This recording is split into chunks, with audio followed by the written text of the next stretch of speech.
క్రీస్తునందు ప్రియులు, దేవుని పిల్లలైన మీ అందరికీ కూడా క్రీస్తు నామములో ఈ సాయంకాల వేళ శుభాభివందనాలు తెలియజేసుకుంటున్నాను.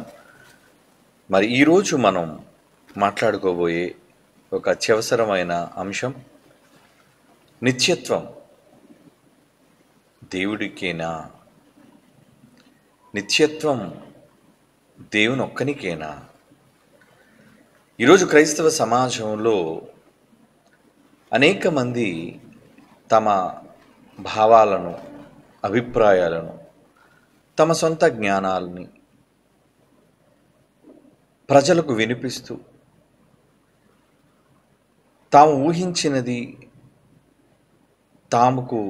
తమకు అనిపించినది వారు ప్రజల మధ్య బోధలుగా చెప్పటం అనేది మనం చూస్తున్నాం.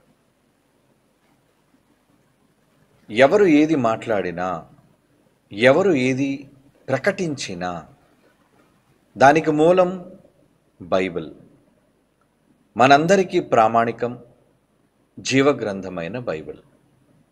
అనగా వాక్యం మనకి ఆధారం. ఆ వాక్యాన్ని బట్టే మనం ఏ నిర్ణయాన్నైనా తీసుకోవలసిన వారముగా ఉన్నాం.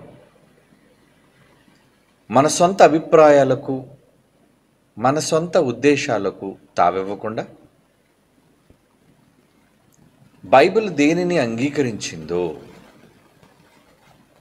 అనగా సత్యం, బైబిల్ అనగా వాక్యం, సత్యం, నిజం. ఆ నిజాన్ని మనం అంగీకరించగలిగే మనస్సును కూడా కలిగి ఉండాలి. ఈరోజు చాలామంది నిజాలను అంగీకరించలేక తమ మనస్సులో భావించినవి, ఊహించినవి బైబిలులోని మాటలతో సరిపోల్చి అనేక సందర్భాల్లో అపార్థాలకు వెళ్ళిపోతున్న పరిస్థితులు కూడా లేకపోలేవు. ఎందుకంటే ఈ మాట బైబిల్లోనే వ్రాయబడింది, అనేక సార్లు మనం చదువుకున్నాం. పౌలు గారు మాట్లాడుతూ తన మహాజ్ఞాన సంగతులను ఆయన తన పత్రికల్లో కనపరిచాడు. ఆయన మహాజ్ఞాన సంగతులను పరిశుద్ధాత్మ దేవుని ద్వారా రాయించారన్న విషయాన్ని తొలి సంఘానికి పెద్దగా వ్యవహరించిన పేతురు గారు మాట్లాడుతూ ఆయన జ్ఞానాన్ని జ్ఞాపకం చేసుకొని ఒక మాట ఆయన గూర్చి మాట్లాడారు. ఏంటంటే, మరి పౌలు గారు తనకు అనుగ్రహింపబడిన జ్ఞానమును బట్టి ఆయన మీకు రాశారు, తన పత్రికలలో దానిని వివరించారు. అయితే ఆ వ్రాయించిన వాటిలో కొన్ని సంగతులు గ్రహించడం అనేది చాలా అవసరం. వ్రాయబడ్డాయి, కానీ వ్రాయబడిన విషయాలను గ్రహించటం కూడా మనకి చాలా అవసరం. ఎందుకంటే ఈ గ్రహించటంలోనే, సంగ్రహించటంలోనే అది డైల్యూట్ అయిపోకూడదు.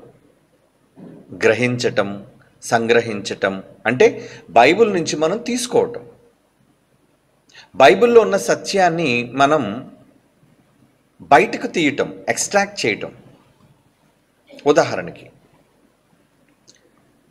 మరి పట్టణాల్లో ఒరిజినల్ పట్టు తేనె అని అమ్ముతుంటారు. ఏమండి, పట్టు తేనె అని అమ్ముతుంటారు.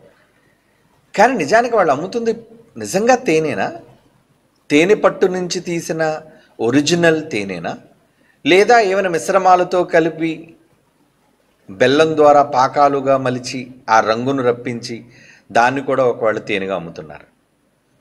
మెజారిటీ ఎక్కువగా కనబడేది ఈ కృత్రిమమైనది, అంటే కల్తీ. ఒరిజినల్ పట్టు తేనె అని అంటారు చూసారా, అది గిరిజన ప్రాంతాల్లో, ఏమండి, నిజముగా చెట్టు దగ్గరికి వెళ్ళి ఒక పెద్ద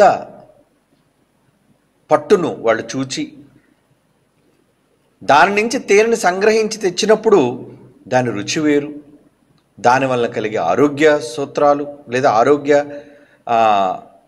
మెరుగులు చాలా గొప్పవి. అంటే దానిని తేనెగా అమ్ముతున్నారు, తెస్తున్నారు, కానీ అది డైల్యూట్ చేయబడింది. మోసానికి గురైపోతున్నాం చాలామంది. సహజత్వం లేదు అందులో, అనేక మిశ్రమాలతో దాన్ని కల్తీ చేసేస్తున్నారు. అలాగే బైబిల్ కూడా ఈరోజు చదువుతున్నవారు, చదివి ప్రకటిస్తున్నవారు అనేక సందర్భాల్లో దానిని కల్తీ చేయటానికి అలవాటుగా మారిపోయింది. అంటే ఒరిజినల్ ఎక్స్ట్రాక్ట్ అంటారు దాన్ని. అంటే బైబిల్లో ఉన్న అసలు సిసలైన సారం, ఈ సారం వాళ్ళకి తెలియకపోవటం వలన అపార్థం చేసుకొని గ్రహించటంలో వాళ్ళు తప్పు చేస్తున్నారు. అందుకే బైబిల్ని గ్రహించటంలో తప్పులు చేస్తారు అనే విషయాన్ని పేతురు గారు మొదటి శతాబ్దంలోనే రాయించారు. అది ఇప్పుడు మనం చదువుకుంటున్న మాట. 2 పేతురు పత్రిక 3వ అధ్యాయం 16వ వచనం అండి. 2 పేతురు పత్రిక 3వ అధ్యాయం 16వ వచనం. పౌలు తన పత్రికలలో రాశారు అనేక సంగతులు, అయితే వాటిలో కొన్ని సంగతులు గ్రహించుటకు కష్టమైనవి. పరిశుద్ధాత్మ దేవుడు రాయించిన అనేక విషయాలు గ్రహించడానికి కూడా కష్టతరంగా ఉంటాయి. మరి కనీస జ్ఞానంతో మనం ఆలోచించాలి కదా దాన్ని. ఒకవేళ అలా ఆలోచించకపోవటం వలన విద్యావిహీనులు, అంటే సరైన భాషా పరిజ్ఞానం లేని వాళ్ళు, విద్య లేని వాళ్ళు, తర్వాత నమ్ముకున్న దానిపైన స్థిరత్వం లేని వాళ్ళు, అస్థిరులైన వాళ్ళు, అంటే వీటితో పాటు అప్పటికే మిగిలిన లేఖనాలను, తక్కిన లేఖనములను అపార్థము చేసినట్లు చాలా వరకు అపార్థం చేసేసారట. అంటే లేఖనాలు అపార్థానికి గురవుతున్నాయా? వాక్యము అపార్థానికి గురవుతుందంటే అవును, అర్థం పోయి అపార్థం అనేది చోటు చేసుకుంది. అది బైబిలే ఒప్పుకుంది. అపార్థం చేస్తారు, తక్కిన లేఖనములు అపార్థము చేసినట్లు తమ స్వకీయ నాశనం.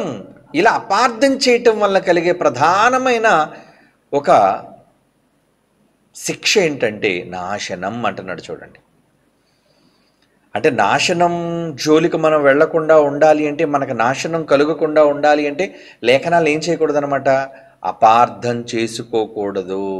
అపార్థం, లేఖనములను ఎవరు అపార్థం చేసుకున్నా వాళ్ళకు కలిగే అతిపెద్ద ప్రమాదం ఏంటంటే నాశనం. మరి నాశనానికి వెళ్ళే ముందు, వెళ్ళిపోతామనే భయం ముందు మనలో ఉంటే ఎంత జాగ్రత్తగా చదువుతామండి. కొన్ని సందర్భాల్లో హ్యాండిల్ విత్ కేర్ అంటారు. అంటే సున్నితమైనవి, ఒక గాజు అద్దాలు కావచ్చు, ఏమండి, సులువుగా విరిగిపోయే వస్తువులు కావచ్చు, వాటిని హ్యాండిల్ విత్ కేర్ అంటారు. జాగ్రత్తగా పట్టుకోండి, జాగ్రత్తగా ట్రాన్స్పోర్ట్ చేయండి అంటారు. అలాగే కొన్ని ప్రమాదకరమైనవి, ఎలా, gases, liquids, highly inflammable, poisonous.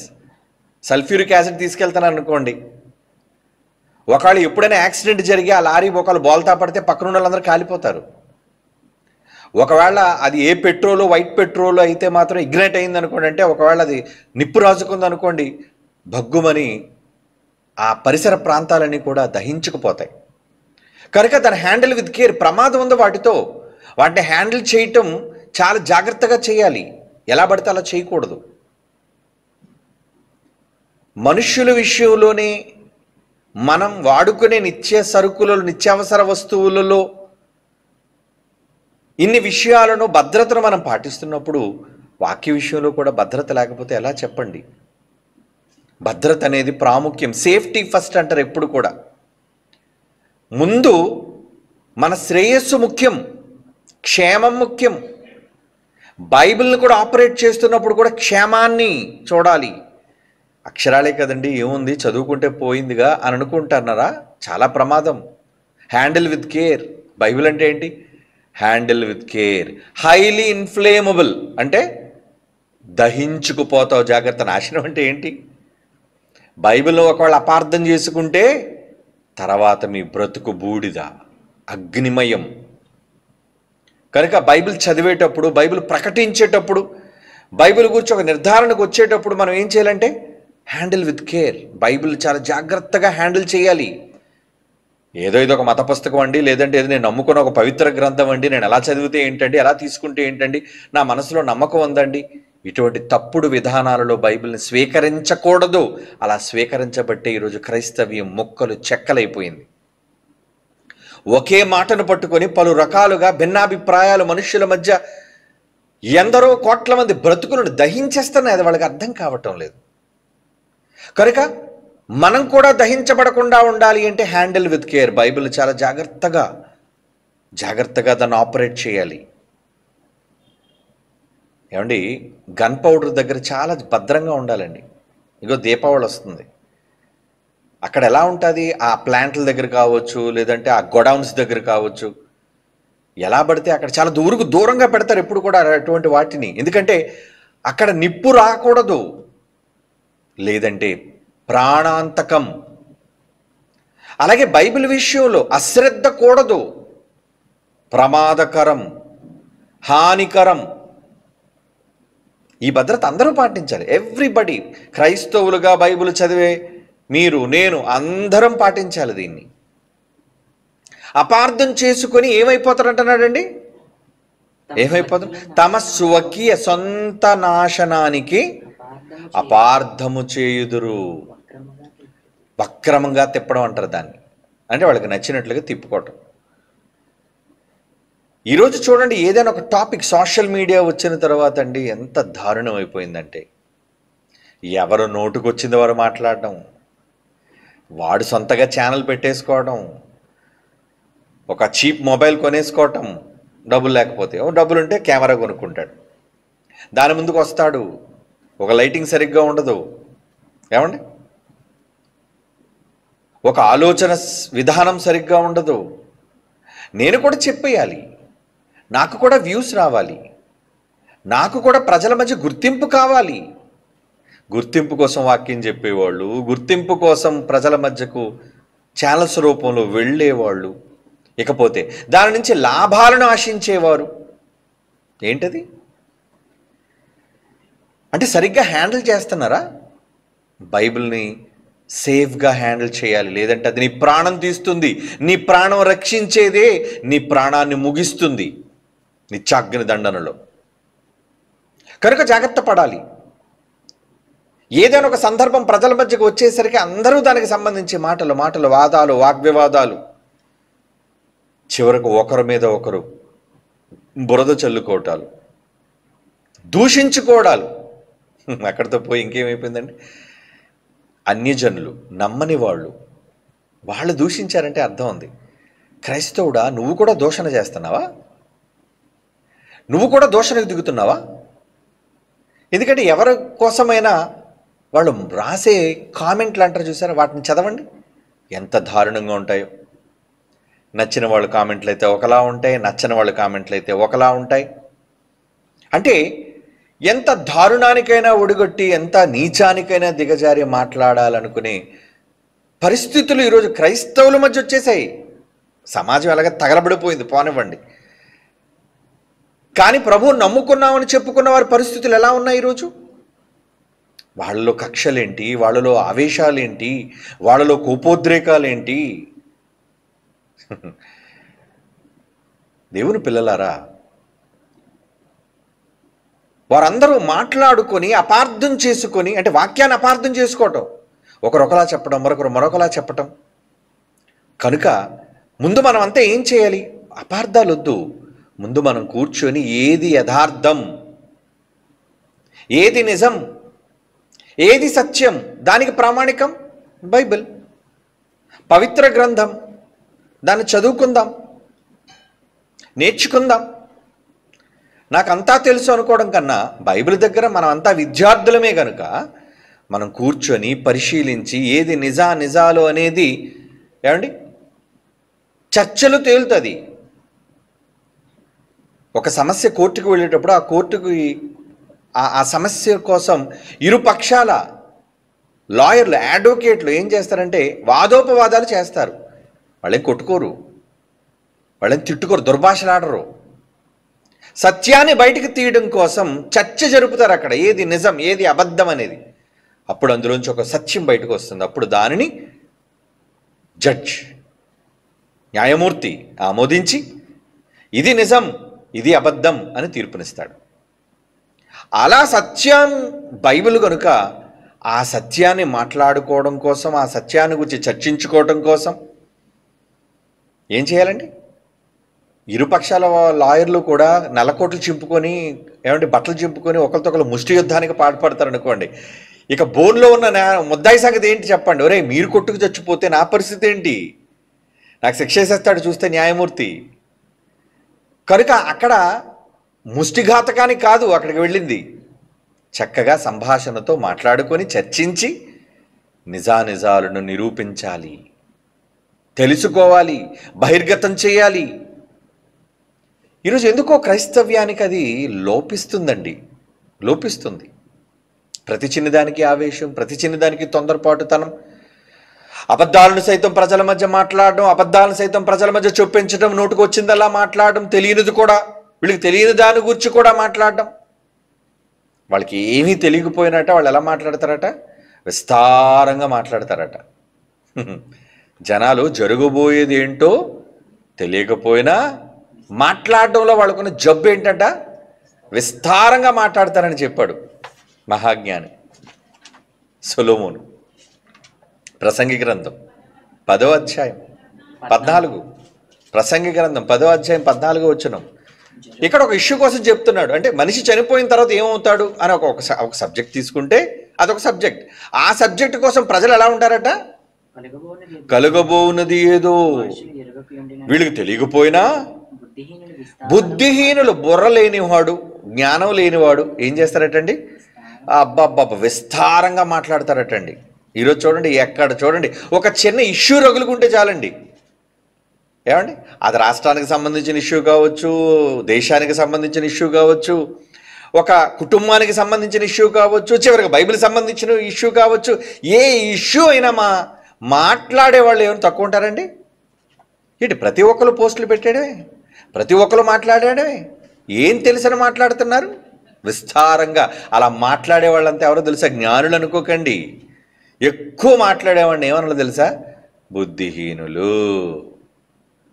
ఓవర్గా మాట్లాడేవాడు బుద్ధిహీనుడు. ఎలా చెప్తున్నాం మనం? బైబిల్ చెప్పింది. జ్ఞాని ప్రతి సందర్భం కోసం అనవసరంగా మాట్లాడు, ప్రతి చిన్నదాని కోసం అనవసరంగా కామెంట్ చేయడు, ఆలోచించి మాట్లాడతాడు జ్ఞాని. కానీ బుద్ధిహీనుడు నోటుకొచ్చిందల్లా మాట్లాడతాడు. సమాజంలో బుద్ధిహీనులు ఎక్కువయ్యారు, మెజారిటీ. కనుక విస్తారమైన మాటలు మాటలు మాటలు మాటలు. ఆ మాటల్లో ఏంటి? నిజాలు లేవు, అన్ని అబద్ధాలు. అబద్ధం.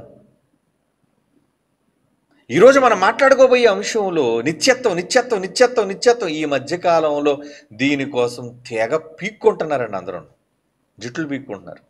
అంటే ప్రత్యక్షంగా లేరు కానీ ఎదురుగుండా ఉంటే అప్పుడప్పుడు చూసారా, ఈ మాస్ సోషల్ ఏరియాస్లో ఏమండి మాస్ పీపుల్ ఒక నీళ్లు పట్టుకునే దగ్గర కావచ్చు, లేదంటే రేషన్ షాప్ దగ్గర కావచ్చు, ఏదైనా ఒక విషయం కోసం వాగ్వివాదం జరిగింది అనుకోండి. ఈ మధ్యన చూసారా, ఫ్రీ బస్ అనగానే మహిళలు కొన్ని వైరల్ అయిపోయి వీడియోస్ ఏం చేస్తున్నారు? ఏంటి లాక్కోవడం, పీక్కోవడం, కొట్టుకోవడం, ఏమండి జుట్టు పట్టుకొని. ఏంటి ఆ యుద్ధం? ఏంటి ఆడవాళ్ళకి? ఏంటి ఆ యుద్ధం? ఏంటి అంటే అవసరమైతే ముష్టి యుద్ధానికి కూడా వాళ్ళు సిద్ధపడిపోయారు. స్త్రీ శక్తి, ఏమంటే మాలో కూడా శక్తి ఉంది, మేము కూడా పంచ్ పవర్ మాకు ఉందని చెప్పి వాళ్ళు కూడా చూపిస్తున్నారు. మరి వీళ్ళు ఎదురుగుండా లేడు కానీ వీడియో ద్వారా వాడు జుట్టు పట్టుకుంటాడు, వాడు వీడియో ద్వారా వీడు జుట్టు పట్టుకుంటాడు.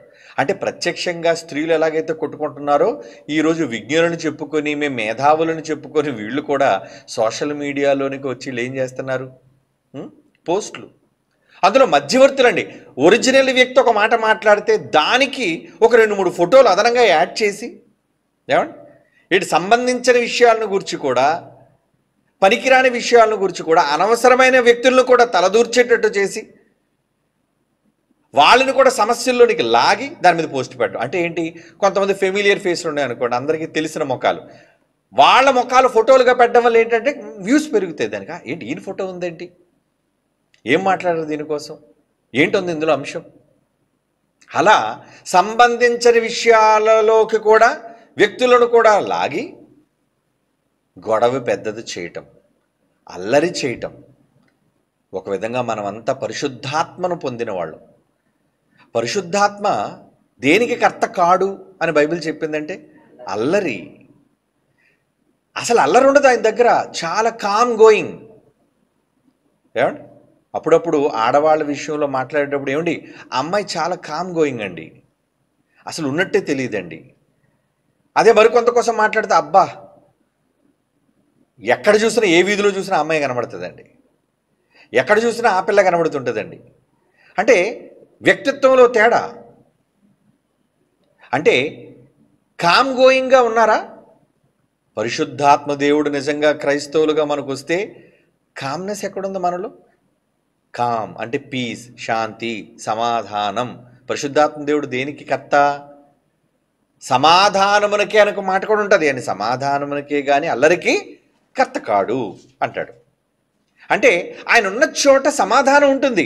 మరి పరిశుద్ధాత్మ ప్రేరణ వల్ల రాయబడిన మాటలు చదువుకుంటూ పరిశుద్ధాత్మ ప్రేరణ వలన ఏమండి ఆత్మను, అదే బాప్తిస్మం ద్వారా పరిశుద్ధాత్మను పొందిన మనలో ఈ అల్లరేంటి, ఈ గొడవేంటి అంటే సమాధానం లేదా? అల్లరికి ఆయన కర్త కాడు కదా. పరిశుద్ధాత్మ దేవుడు ఏమైనా ప్రేరేపించడు. కొంతమంది ఏంటంటే వీళ్ళు చెప్పే తప్పుడు పనులన్నిటికీ ఆ పరిశుద్ధాత్మ దేవుడా నన్ను నడిపించి అంటాడు. దేనికి నడిపించాలి నిన్ను? 66 పుస్తకాలతో రాయించి నడిపించాడు, చాలదా?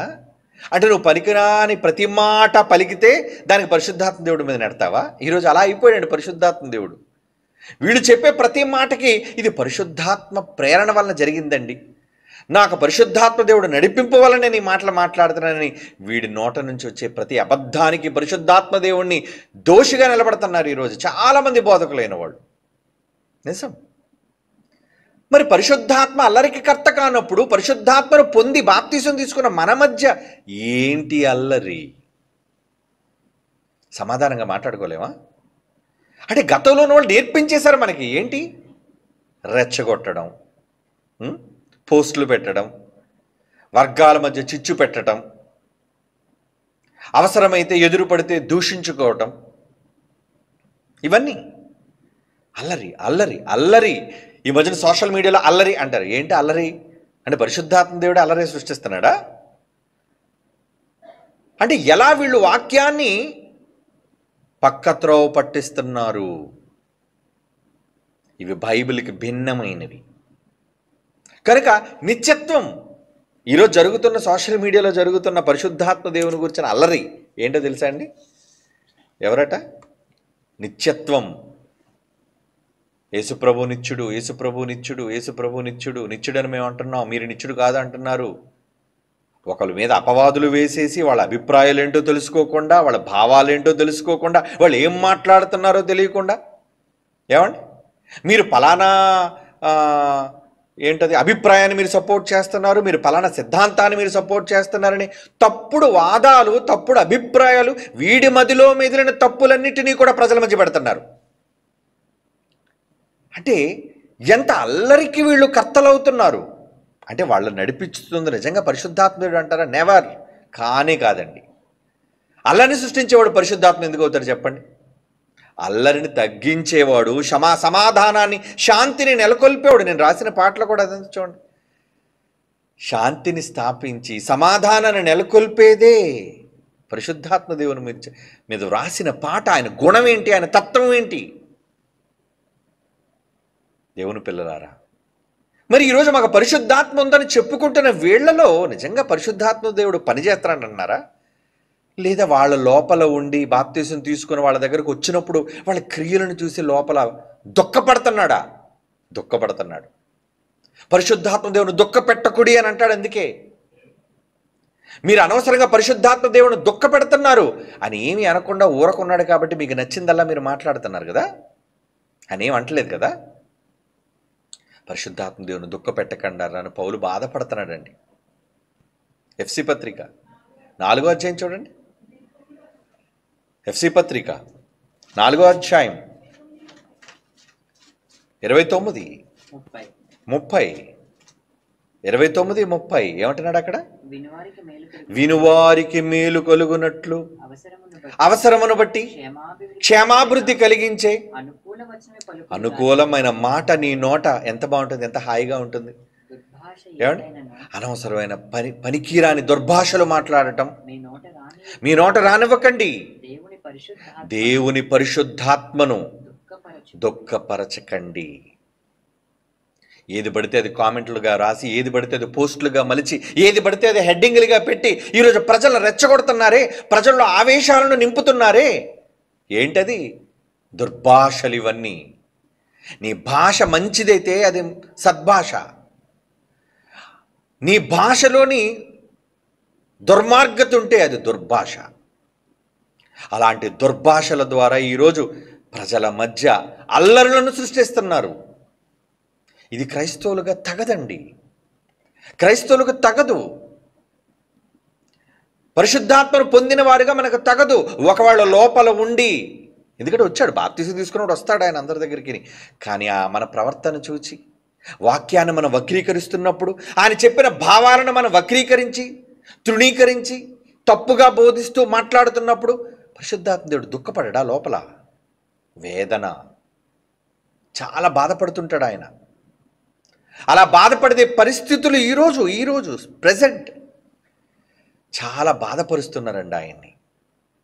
నీతిని గూర్చి పాపమును గూర్చి ఒప్పింప చేయడానికే మహాలోకాన్ని విడిచిపెట్టి ఇక్కడికి వచ్చి, ఏమండి, మనం ఉన్నంతకాలం ఇక్కడే మనతో పాటు ఉండిపోయాడే, మన యొద్ద ఎల్లప్పుడూ ఉండుటకు అన్నాడు. పరిశుద్ధాత్మ దేవుడు వచ్చి వెళ్ళిపోయాడా? ఉన్నాడా? ఎల్లప్పుడూ. మానవ సమాజం భూమి మీద ఉన్నంత వరకు ఎల్లప్పుడూ మీ యొద్ద ఉండుటకు తండ్రి దగ్గర నుంచి పంపుతున్నాను నేను. యేసుప్రభువు వారు చెప్పారు ఈ మాట, మీ యొద్ద ఎల్లప్పుడూ ఉండుటకు పంపిస్తున్నాను నేను. వచ్చాడు. వచ్చినందుకు ఈరోజు మనం ఆయనకు చూపిస్తున్న కృతజ్ఞత ఏంటి? ఆయన ఏ ఉద్దేశాలతోనైతే ప్రవక్తల గ్రంథాల్లో రాయించాడో వాటన్నిటినీ వక్రీకరించేస్తున్నారు, వాటన్నిటిని గురించి తప్పుగా మాట్లాడుతున్నారు. భావాలు అర్థం కాక అపార్థం చేసుకొని తమ స్వకీయ నాశనానికి వాళ్లే వాక్యాన్ని అపార్థం చేసేసుకుంటున్నారండి. అది ఎంత ప్రమాదం! అందుని గురించి మనం జాగ్రత్త పడాలి. అసలు మనం కరెక్ట్గానే ఆలోచిస్తున్నావా? మనం బైబిల్ అనుకున్నట్టుగానే మాట్లాడుతున్నావా? మనం అందరూ పరిశీలించుకోవాలండి, అందరూ, ఎవ్రీబడి. ఏమండి, ఈరోజు ప్రజల మధ్య రగిల్చిన వివాదం ఏంటి? ఆ వివాదం ఏం వివాదమో తెలుసా అండి? నిత్యుడా? దేవుడు నిత్యుడా? యేసుప్రభు నిత్యుడా? తండ్రి నిత్యుడా? ఏమండి, మనం యేసుప్రభుని నిత్యుడు కాదు అంటున్నాము అనే మాటలు మాట్లాడుతున్నారండి. నిజానికి అలాంటి వాళ్ళందరూ తెలుసుకోవలసిన కొన్ని నిజాలు చెప్తాను ఈరోజు. నిత్యత్వం గూర్చిన నిజాలు, నిత్యత్వం గూర్చిన నిజాలు. వెళదాం బైబిల్లోనికి, వెళదాం. ద్వితీయోపదేశకాండం 33వ అధ్యాయం 27వ వచనం చూద్దాం. ద్వితీయోపదేశకాండం 33:27. శాశ్వతుడైన దేవుడు నీకు నివాస స్థలము. శాశ్వతుడుగు దేవుడు. దేవుడు ఎవరటండి? శాశ్వతం. నిత్యం అంటే ఎవర్ లాస్టింగ్. దానికి పర్యాయ పదాలు శాశ్వతమైన, ఎల్లప్పుడూ అన్న. ఏమండి, శాశ్వతం, నిత్యం, ఇవన్నీ కూడా దానికి పర్యాయ పదాలు. శాశ్వతుడైన దేవుడు నీకు నివాస స్థలము, నిత్యముగా నుండి బాహువులు నీ క్రింద నుండును. ఆయన నిత్యము ఉంటున్నాడు నీతో, అంటే ఆయన నిత్యత్వం కలిగిన వాడు అని అర్థం. ఏమండి, ఓకే, తండ్రి నిత్యత్వం కలిగిన వాడు. ఆయనకున్న పేరు చూద్దాం. ఆదికాండం 21వ అధ్యాయం 33వ వచనం. ఆదికాండం 21వ అధ్యాయం 33వ వచనం. అబ్రహాము బెయేర్షెబాలో ఒక పిచ్చల వృక్షమును నాటి అక్కడ నిత్యుడైన దేవుడైన యెహోవా. నిత్య దేవుడైన యెహోవా అంటే యెహోవా నిత్యుడే కదండి. ఓకే, నిత్య దేవుడైన యెహోవా పేరట ప్రార్థన చేసిన, అంటే తండ్రి నిత్యుడు అని మనకు అర్థమైంది. మరి ఇప్పుడు తండ్రిలో నుంచి యేసుప్రభు వారు వచ్చారు. ఏమండి, నావు నా కుమారుడు, నేను నిన్ను కన్నాను. తండ్రిలో నుంచి కుమారుడు ఉద్భవించినప్పుడు మనం కూడా తండ్రిలో నుంచి వచ్చిన వాళ్ళమే. మనం కూడా ఎవరిలోంచి వచ్చాం? మనం అంతా అందరికీ తండ్రి అయిన దేవుడు ఒక్కడే. అంటే ఎప్పుడు తండ్రి ఎంతమంది ఉంటారు? ఒక్కడే ఉంటాడు. అందరికీ అన్నాడు, అందరికీ, ఎవరైనా కావచ్చు, అందరికీ తండ్రి అయిన దేవుడు ఒక్కడే. అంటే తండ్రి నిత్యుడు అనే సంగతిని గురించి ఇంకా చాలా ఉన్నాయి రెఫరెన్సులు బైబిల్లో. ఒకసారి చెప్పినా, ఏమండి, 10 సార్లు రాయబడినా, 1000 సార్లు రాయబడినా ఆ మాట విలువైనది సుమా, ఇది 10 సార్లు చెప్పాడు కాబట్టి ఈ మాట గొప్పది, ఇది ఒకసారి చెప్పాడు కాబట్టి ఈ మాట విలువ లేనిది అనుకోవడానికి లేదు. ఒక్కసారి చెప్పినా, 10 సార్లు చెప్పినా, 50 సార్లు చెప్పినా మాట విలువ కలిగింది. కనుక దేవుడు నిత్యుడు అనే సంగతి మనకు అర్థమైంది. ఓకే, ఇప్పుడు యేసుక్రీస్తు వారిని గురించి ఆలోచిద్దాం. ఏమండి, యేసుక్రీస్తు వారిని గురించి ఆలోచించే విషయంలో ఆయన ఏమన్నాడో చూడండి. మత్తయి సువార్త 28వ అధ్యాయం, మత్తయి సువార్త 28వ అధ్యాయం. ఓరు నాయన, ఈ డిస్టర్బెన్స్ నేను చూడండి రా. మత్తయి సువార్త అసలు ఏది ముట్టుకోకుండానే డిస్టర్బెన్స్ వస్తుంది, చెక్ చేసుకోండి. మత్తయి సువార్త 28వ అధ్యాయం 20వ వచనం. నేను మీకు ఏ సంగతులు ఆజ్ఞాపించుతున్నా వాటన్నిటినీ గైకొనవలెనని వారికి బోధించి, ఇదిగో యుగ సమాప్తి వరకు సదాకాలము నేను మీతో కూడా ఉన్నాను. సదాకాలం అంటున్నాడు అంటే యేసుప్రభు వారు సదాకాలం, నిత్యం. ఇకపోతే యేసుప్రభు వారికి ఒక పేరు కూడా ఉంది. యెషయా గ్రంథం మనం చాలాసార్లు చదువుకున్న మాట, 9వ అధ్యాయం 6వ వచనం. యెషయా గ్రంథం 9వ అధ్యాయం 6వ వచనంలో ఆ మొక్క మాట చదవండి. ఆశ్చర్యకరుడు, ఆలోచనకర్త, బలవంతుడైన దేవుడు, నిత్యుడగు తండ్రి. ఏమండి, సమాధానకర్త, నిత్యుడగు తండ్రి అని పేరు పెట్టబడింది. ఒక తండ్రిగా, నిత్యత్వాన్ని కలిగిన వ్యక్తిగా ఆయన ఉన్నాడు. ఏమండి, అంటే యేసుప్రభు వారు నిత్యులా? యేసుప్రభు వారు నిత్యులా? ఎస్, నిత్యులు. ఏమండి, ఇది ఎవరు కాదనలేరు. ఏమండి, దయచేసి ఈ మైక్ తర్వాత తీసేయండి, ఇంకా వేరే మైక్ అయినా పెట్టండి. ఏమైనా కార్డ్స్ ఉంటాయి మార్చి, ఇప్పుడు కాదులేండి, తర్వాత ఏం చేసేయండి, ఎందుకంటే టైం లేదు మనకి.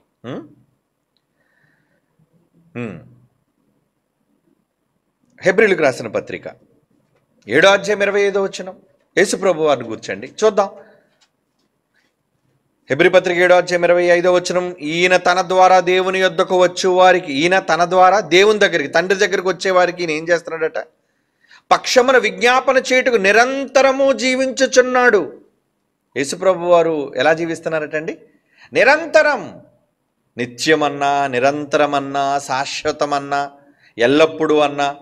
ఏమండి, ఇవన్నీ కూడా పర్యాయ పదాలు నిత్యత్వానికి. Ever lasting. ఏమండి, నిత్యత్వానికి ఇవన్నీ కూడా పర్యాయ పదాలు. ఓకే, యేసు ప్రభు నిత్యుడు అనే సంగతి అర్థమైపోయింది. ఇప్పుడు పరిశుద్ధాత్మ దేవుడు, ఆయన నిత్యుడేనా? ఎస్, ఆయన కూడా నిత్యుడే. ఎలా నిత్యుడు? ఇందాక మనం చదువుకునే యోహాను సువార్త, యేసుప్రభు వారు మాట్లాడుతూ, నేను వెళ్ళిపోతున్నాను, నేను వెళ్ళిపోయి మీ దగ్గరకు ఒక వ్యక్తిని పంపిస్తాను, ఆయన మీ దగ్గర ఎల్లప్పుడూ ఉంటాడు అనే మాట మాట్లాడతారు. చూడండి, యోహాను సువార్త 14వ అధ్యాయము 16వ వచనం. యోహాను సువార్త 14వ అధ్యాయం 16వ వచనం. నేను తండ్రిని వేడుకుంటాను. యేసుప్రభు వారు అంటారు, తండ్రి పరలోకంలో ఉన్నాడు కదా, నేను ఆయన వేడుకుంటాను, మీ యొద్ద ఎల్లప్పుడు. నేను ఉండను, నేను వెళ్ళిపోతున్నాను ఇప్పుడు. ఎల్లప్పుడూ ఉండుటకు ఆయన వేరొక ఆదరణకర్త. నేను ఆదరణకర్తనే, ఎందుకంటే యేసుప్రభు కూడా ఆదరించడానికి వచ్చాడు కదా. ఆదరణ అనేసరికి తండ్రి ఆదరించేవాడు, కుమారుడు ఆదరించేవాడు, పరిశుద్ధాత్మ దేవుడు ఆదరించేవాడు. ఆదరణకర్త అనగా సత్యస్వరూపియగు ఆత్మను మీకు అనుగ్రహించండి. సత్యస్వరూపియగు ఆత్మ, పరిశుద్ధాత్మ, సత్యస్వరూపియగు ఆత్మ. ఆ పరిశుద్ధాత్మ ఎలా ఉంటాడట? మీ వద్ద ఎల్లప్పుడూ ఉండుటకు. చదివారా పదం? మీ వద్ద ఎల్లప్పుడూ ఉండుటకు. చదివారు కదా మాట. ఎల్లప్పుడూ అంటే నిత్యుడు, ఆయనకు ముగింపు లేదు, ఆయన ఎల్లప్పుడూ ఉండేవాడు. ఏమండి, అంటే తండ్రి నిత్యుడుగా కనబడుతున్నాడు, కుమారుడు నిత్యుడుగా కనబడుతున్నాడు, పరిశుద్ధాత్మ దేవుడు నిత్యుడుగా కనబడుతున్నాడు. అవునా? వీళ్ళందరూ నిత్యులేనా? ఎస్, వీళ్ళు ముగ్గురు నిత్యులే. వీళ్ళు ముగ్గురు నిత్యులే. మరి చాలామంది అంటే పరిశుద్ధాత్మ గురించి ఇంకొక మాట కూడా చూద్దాం. హెబ్రీలకు రాస్తున్న పత్రిక 9వ అధ్యాయం 14వ వచనం కూడా చూడండి. అంటే అందరి గురించి రెండు మాటలు చూసాం కదా, ఈయన గురించి కూడా ఇంకో మాట చూసేద్దాం. హెబ్రీ పత్రిక 9వ అధ్యాయం 14వ వచనం. 14వ ఏంటుంది అందులో? నిత్యుడగు ఆత్మ ద్వారా తన్ను తాను దేవునికి నిర్దోషిగా అర్పించుకుని క్రీస్తు యొక్క రక్తము. క్రీస్తు వేరు, ఈయన ఎవరి గురించి మాట్లాడుతున్నారు? ఆయన నిత్యుడగు ఆత్మ ద్వారా, అంటే పరిశుద్ధాత్మ దేవుడు కూడా నిత్యుడు అని బైబిల్ చెప్పింది. ఎందుకంటే ప్రతి దానికి మనకు బైబిల్ బేస్, మర్చిపోకండి. బైబిలే మనకి ఆధారిత గ్రంథం, లిఖితపూర్వకమైన గ్రంథం, దేవుడు పరిశుద్ధాత్ముని ద్వారా వ్రాయించిన గ్రంథం. కనుక ఇక్కడ ఆత్మను ఏమన్నాడు? నిత్యుడగు ఆత్మ ద్వారా. ఆత్మ అనగానే పరిశుద్ధాత్మ దేవుడు. తండ్రి నిత్యుడు, కుమారుడు నిత్యుడు, పరిశుద్ధాత్ముడు నిత్యుడు. చాలామంది యేసుప్రభువే నిత్యుడు, యేసుప్రభువే నిత్యుడు, యేసుప్రభువే నిత్యుడు. ఇంకెవరు కాదా? తండ్రి నిత్యుడు కాదా? ఆ తండ్రి కూడా నిత్యుడని ఒప్పుకుంటామండి. పరిశుద్ధాత్ముడు కూడా నిత్యుడని ఒప్పుకుంటామండి. వీళ్ళు ముగ్గురే నిత్యులని అంటారా? కాదు. అదే తెలుసుకోవాలి మీరు. ఎంతవరకు మాకు జ్ఞానం తెలుసు అనుకుంటున్న వాళ్ళు ఎంతసేపు తండ్రి, కుమారుడు, పరిశుద్ధాత్మ వీళ్ళు ముగ్గురును గురించి ప్రస్తావించి వీళ్ళే నిత్యులు, వీళ్ళే నిత్యులు, వీళ్ళే నిత్యులు అని మాట్లాడుతున్నారే, మేము అంగీకరిస్తాం వాళ్ళు ముగ్గురు నిత్యులని. వాళ్ళు ముగ్గురు నిత్యత్వాన్ని కలిగిన వారని మేమెందుకు అంగీకరించాలి? బైబిల్ అంగీకరించింది కనుక. బైబిల్ అంగీకరించింది కనుక మేము అంగీకరించాలి. అందరూ అంగీకరించి తీరాలి. కానీ వాళ్ళకి తెలియని మరొక విషయం ఏంటో తెలుసా? తండ్రిలో నుంచి ఆయన ఆత్మను పంచుకొని వచ్చిన మనం, నేనెవరో తెలుసా? నేనెవరో తెలుసా? నిత్యుడు, ఎల్పిబి, నిత్యుడు. మీకోసం భలే గొప్పగా చెప్పుకుంటారండి అంటారా? మీకోసం కూడా చెప్పుకోండి గొప్ప. మీరెవరు? మీరు నిత్యులే. మీరు నిత్యులు గారా? నేను నిత్యుడు కానండి, చచ్చిపోయిన తర్వాత మా ఫోటో తీసేస్తున్నారండి, నేను కనపట్టలేదండి అనుకుంటున్నారా? తండ్రిలో నుంచి భూమి మీదికి వచ్చిన ప్రతి ఆత్మ, ఏ ఆత్మలకు తండ్రిగా దేవుడు ఉన్నాడో, నిత్యుడుకు తండ్రిలో నుంచి బయటకు వచ్చిన మనమందరం నిత్యులం. ఎంతసేపు తండ్రి నిత్యుడు, కుమారుడు నిత్యుడు, పరిశుద్ధాత్ముడు నిత్యుడని వాళ్ళ నిత్యత్వం కోసం మాట్లాడే వీళ్ళు అసలు రే నువ్వు కూడా నిత్యుడువేనరా బైబిల్ అంటుంది. రే చిటికన్నా, నువ్వు కూడా నిత్యుడువేనరా. ఎలా? నేనెలా? నిన్ను ఎవరికన్నారు? నిన్ను? ఉన్నవానిలో నుంచి కదా వచ్చాం. ఆదాము మట్టి బొమ్మ, మట్టి బొమ్మలోకి ఆదాము వచ్చాడా?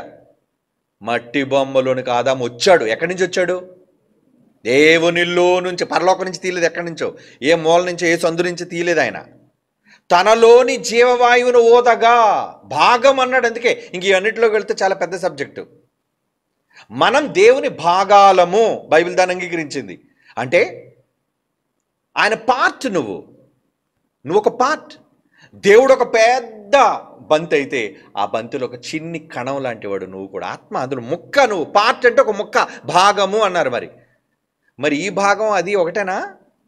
పెద్ద పిండి ముద్ద కలిపారండి, అందులోంచి ఒక చిన్న ముద్ద తీశారండి. ఈ ముద్ద ఆ ముద్ద ఒకటా కాదా? ఒకటే. ఆ మిశ్రమం నుంచి వచ్చినదే ఇది కూడా. కనుక అందులో ఏ లక్షణాలు ఉంటాయి, ఇందులో కూడా అవే లక్షణాలు ఉండి తీరాలి. మరి దేవుడు ఉన్నవాడైనప్పుడు ఆయనలో నుంచి వచ్చిన ఆదాము ద్వారా భూమి మీద రంగప్రవేశం చేసిన మనం అందరం నిత్యులము కాదా? ఎస్, నిత్యులమే. ఇది నేను మాటతో చెప్పను, బైబిల్ చూపిస్తాను మీరు. ఏమండి? బైబిల్ చూద్దామా? ప్రసంగి గ్రంథం 12వ అధ్యాయం 5వ వచనం చూడండి. ప్రసంగి గ్రంథం 12వ అధ్యాయం 5వ వచనం ఏమని రాయబడింది? ఇక్కడ మనిషి ముగింపు కోసం మాట్లాడుతూ, ఎత్తు చోట్లకు భయపడుదురు, మార్గం లేదు, భయంకరమైన కనబడు, బాదం వృక్షం, పువ్వులు పూయను, ఏమంటే ఇవన్నీ చెబుతూ ఏలయనగా కనబడింది అన్నమాట. ఏలయనగా ఒకడు అంటే ఎనీబడి, ఒక మనిషి తన నిత్యమైన ఉనికి పట్టుకుపోవచ్చున్నాడు. ఎక్కడికి వెళ్ళిపోతున్నట? నిత్యమైన ఉనికి పట్టు. ఒకడు తన నిత్యమైన ఉనికి పట్టు అంటే భూమి మీద ఈ దేహాన్ని విడిచిపెట్టే ప్రతి ఒక్కరూ నిత్యత్వంలోనికి వెళుతున్నారు. నిత్యమైన ఉనికి పట్టు అంటే నిత్యమైన ఉనికి పట్టు, అది నిత్యమైనది నువ్వు కాదనుకున్నావా? ఆ నిత్యమైన ఉనికి పట్టులో ఉండేది ఎవరు? నువ్వే. నిత్యత్వంలో ఉండేది నువ్వే, మనమే. అంటే శరీరాన్ని విడిచిపెట్టిన వాళ్ళందరూ నిత్యులేనా? ఎస్, నిత్యులు. ఎందుకంటారా? ఇప్పుడు బైబిల్ చూడండి. పేతురు రాసిన మొదటి పత్రిక 1వ అధ్యాయం 21వ వచనం. పేతురు రాసిన మొదటి పత్రిక 1వ అధ్యాయం 21వ వచనం. మీ పుట్టుక కోసం చెప్తున్నాడు చూడండి. మీరు క్షయబీజము నుండి కాక, అంటే మీరందరూ కూడా తండ్రి తల్లి కలయికలో పుట్టిన వాళ్ళు, మీరంతా కూడా. వీళ్ళన్నీ కూడా క్షయమైన బీజాలు, అంటే దేహ సంబంధమైనవి. కానీ లోన ఉన్నామే మనం, ఆత్మ ఎక్కడి నుంచి వచ్చింది అనుకున్నారు? క్షయబీజము నుండి కాక, ఏమంటున్నాడు? శాశ్వతమగు జీవము గల దేవుని వాక్యమూలముగా అక్షయ బీజము నుండి పుట్టింపబడిన వారు అంటున్నాడు చూడండి. మీరంతా ఎవరు? ఏ బీజం నుంచి వచ్చారు? ఏమండి? శాశ్వతమగు జీవము గల అక్షయ బీజం. అక్షయము అంటే నాశనము లేనిది, ముగింపు లేనిది, అంటే నిత్యత్వం, నిత్యమైనది, శాశ్వతమైనది, ముగింపు లేనిది. అవునా? ఎటర్నిటీ. నిత్యత్వం అనే పదం పని అర్థం చేసుకోండి. ఎందుకంటే మనం మాట్లాడుతుంది నిత్యత్వం కోసమే కదా. నిత్యత్వం, మనలో నిత్యత్వం ఉందా? ఎస్, నాలో నిత్యత్వం ఉంది. నేను నిత్యుడను కాదని ఎవరంటారు? మరి భూమి మీద కనబడినంత మాత్రాన నిత్యుడు కావా? భూమి మీద లేవు, కానీ ఎక్కడున్నావు? ఎక్కడో దగ్గర ఉంటావు.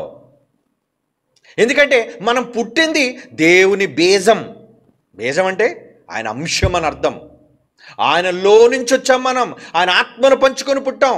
ఆయన నిత్యుడైతే నేను నిత్యుడినే. ఆయన అక్షయుడు కనుక నేను అక్షయుణ్ణే. ఆయన ఉన్నవాడు కనుక నేను ఉన్నవాడినే. ఆయనకు ఆది అంతం లేకపోతే నాకు ఆది అంతం లేదు. అవునా?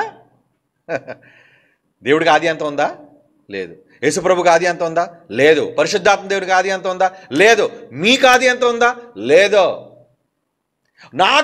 నాకు ఒకవేళ అంతం, ఆది అంటే శరీరంలో పుట్టడం కాదు, అమ్మ కడుపులోంచి పుట్టడం ఆది అనుకున్నారేమో. తప్పు. ఎందుకు తప్పు? ఇప్పుడు మీకు చూపిస్తాను నేను. అమ్మ కడుపులో నుంచి బయటికి రావడమే ఆది అని మీరు అనుకుంటే,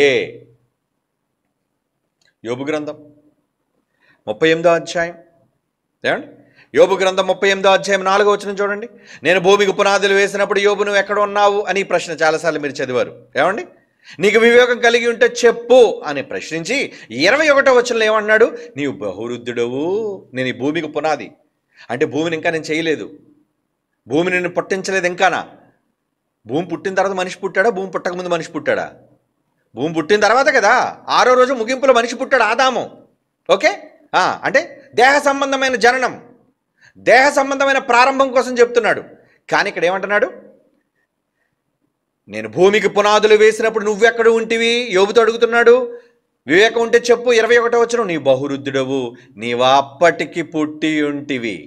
అప్పటికి పుట్టి ఉన్నాడంటే ఎక్కడైనా దేవుడు గుడ్డు పెట్టేసి పక్కన పెట్టాడు అనుకున్నారా? పుట్టాడంటే ఏంటనుకున్నారు అక్కడ అర్థం? పుట్టుక అనగానే అమ్మ కడుపు నుంచి బయటికి రావడం అనుకున్నారు కదా మీరు. దేవునికి కూడా పుట్టిన వాళ్ళం మనం. ఇంతకీ అప్పటికి దేవుడు లోకాలను కలుగజేసేటప్పటికి ఆదాము, పోనీ ఆదాము వరకు ఎందుకు, ఈయన యోబు కోసం అడుగుతున్నాడు కదా. యోబు ఎక్కడున్నాడు? ఎక్కడున్నాడు మీకు తెలుసు కదా. ఎక్కడున్నాడు? దేవునిలో ఉన్నాయి కదా కనున్నాడు. లేదా పరలోకంలో ఏదైనా మూల ఉన్నాడా? లేదో, దేవునిలోనే ఉన్నాడు. అంటే దేవునిలో ఉన్నా పుట్టేశాడా? దేవునిలో ఉన్నా మనం పుట్టేస్తామా? ఎస్. అందుకే లేవి కోసం మాట్లాడుతూ లేవి కూడా దశంభాగం ఇచ్చారంటే, అయ్యో ఇస్సాకే లేడయ్యా, అప్పటికి పిల్లలు లేరు అబ్రహాముకి. అబ్రహాం కొడుకు ఇస్సాకు రావాలి, ఇస్సాకు కడుపు నుంచి యాకోబు రావాలి, యాకోబు కడుపు నుంచి లేవి రావాలి కదా. లేవి ఎక్కడిచ్చాడంటే, లేవుడు ఉన్నాడయ్యా, లేవి ఉన్నాడు, పుట్టాడు, నేను కూడా ఇచ్చాను అన్నాడు. ఉన్నాడే కదా ఇస్తాడు.